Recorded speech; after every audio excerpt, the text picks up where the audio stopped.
You're right guys, just a quick one. Mango style Tromboncino Chutney. Now I did this last year or the year before, I can't remember now. So I'm just going to whiz through it, and I'll put the card up there somewhere so you can go back at the old recipe and have a look.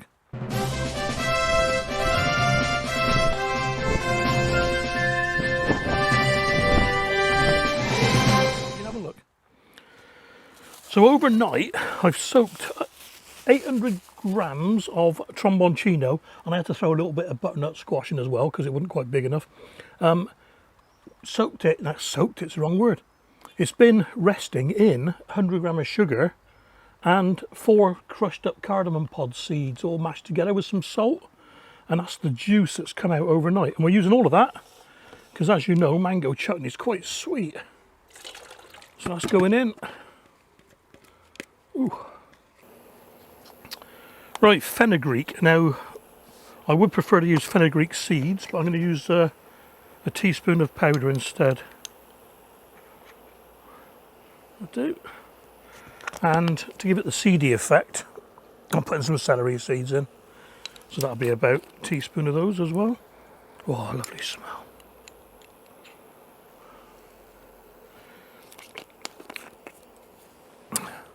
Another thing different from last year, I'm using 2 eating apples rather than 1 big cooking apple.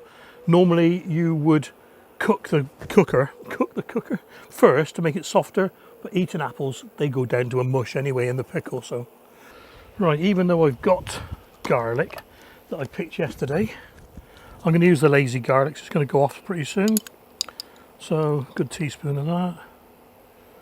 Oh, strong. And I'm going to use ginger powder rather than fresh ginger as well, so a teaspoon of that. Like I say, it's nice and simple one, this. There's no, you know, not rocket science one. Let's put those out of the way. Don't need that. Right, for chili flakes, I'm using Tabasco sauce. Even though I've got chili flakes, I want to do something a bit different. I don't like making them the same every time, you know. So I'll give that a go. How much should we put in? How hot do we like mango chutney? I'll do. Can always put more in a minute. Can't take it out. Right, a good teaspoon of turmeric. Give it that nice classic mango chutney colour. Ooh.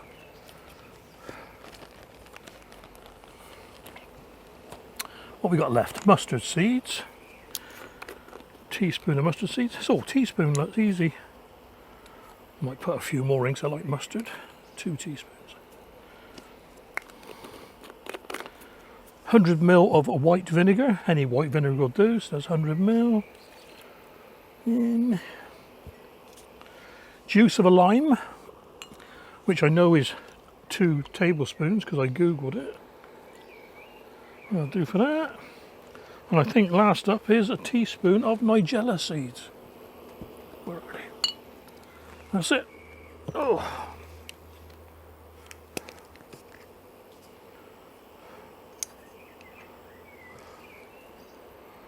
I should use the other end, shouldn't I? Oh.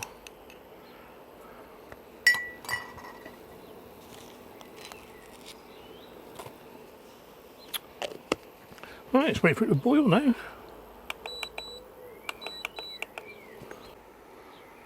And there we are, just ready to start boiling. And we're going to simmer that until it's all broken down. Okay then, that's been about 45 minutes now, and it's just starting to catch on the bottom. So what I'm going to do, oops, get it out of the way. I'm going to mash it up a little bit just to make it more, you know, chutney-like. Oh yeah, soft as you like, that is.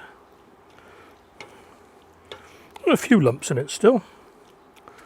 You know, you don't want it to be too even, if you know what I mean.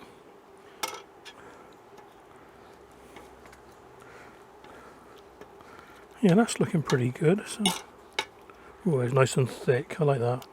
Right, I'll put you set back up on the tripod and start jarring up. I've had a quick taste and it is very nice. It doesn't need any more Tabasco. I'm not going to use the funnel for this because it's quite thick. So I was going to try and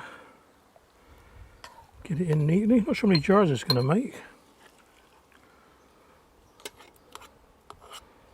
Maybe a smaller spoon would be easier. Yeah. That's better.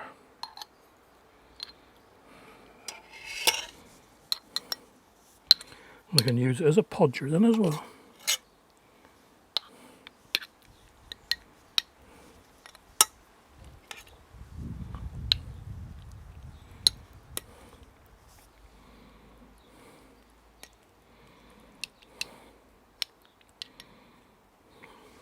Cool.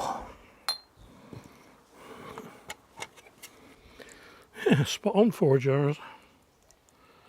I was going to give those a podging down.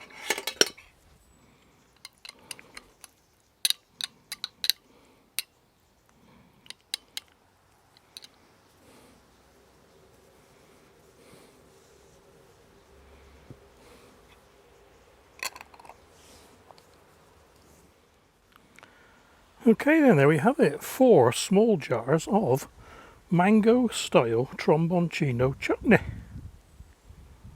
Brilliant. And I'll tell you what, very, very tasty it is too.